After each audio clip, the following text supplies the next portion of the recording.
You just woke up this morning. Everybody likes you. Everybody wants to be your friend. Everything's amazing. And you walk down the street, you're the shit. Girls want to fuck you. Everyone wants to do business deals with you. Everyone wants a part of the action. Does that sound great? I mean, is that not the dream that everybody has? So when you think about that, why is it then that so many different celebrities go off the fucking rails? Why does Britney Spears shave her head? Why does Heath Ledger take sleeping pills?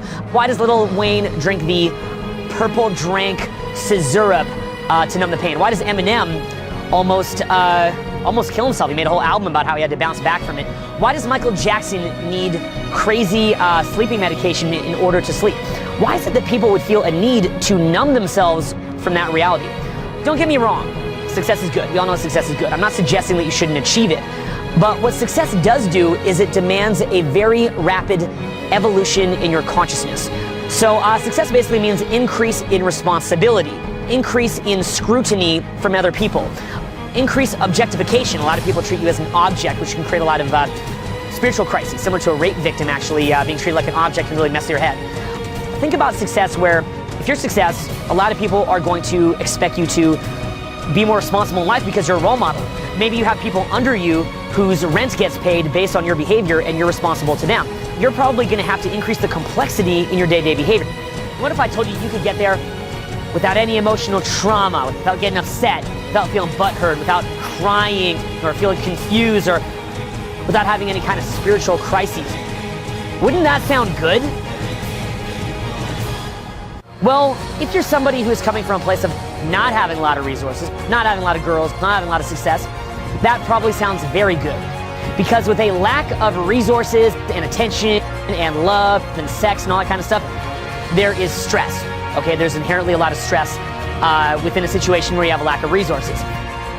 But what if I also told you that when you have too many resources and you have not gone through enough stress, so you have not had enough emotional trauma in your life to build what I call an emotional immune system in order to cope with it, there are also other stresses that will probably cause you to go completely insane.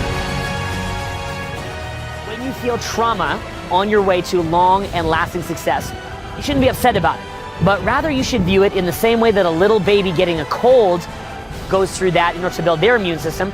It's really just your emotional immune system, which is gradually building up in order for you to have lasting and amazing success. The road to success is basically paved with really cool highs and really low lows. And the difference between an enjoyable journey versus a very painful journey is that when you realize the context of what's occurring, that basically your emotional immune system is actually building up, when you realize that your mind is being conditioned to understand deeper layers of complexity and to navigate a more complex landscape, when you realize that that's basically what's happening, that is what is going to make the journey a lot more enjoyable. A lot of people think that this end result of the journey is this like ultimate happiness or nirvana or something like that, but it's really just more about understanding the world. Understand the world as best I can understand it before I die.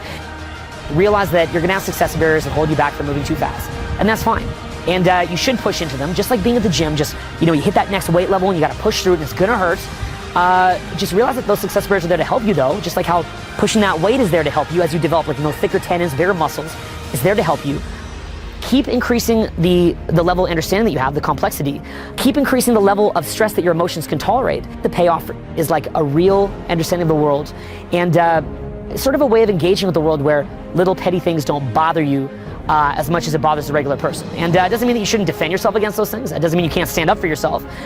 It just means that you'll have a greater perspective towards all of it. The most important thing is to be able to walk into a new situation or meet a new person with complete optimism. I've made the decision that I'm going to leave myself vulnerable and open to meeting them as a new person and not someone from the past. What I think it ultimately comes down with is not being wounded. You can get hit, you can get hurt, but don't become a wounded human being. Adapt your behavior. Obviously learn how to navigate a more complex environment, but keep yourself open, keep yourself childlike, and enjoy the world, okay?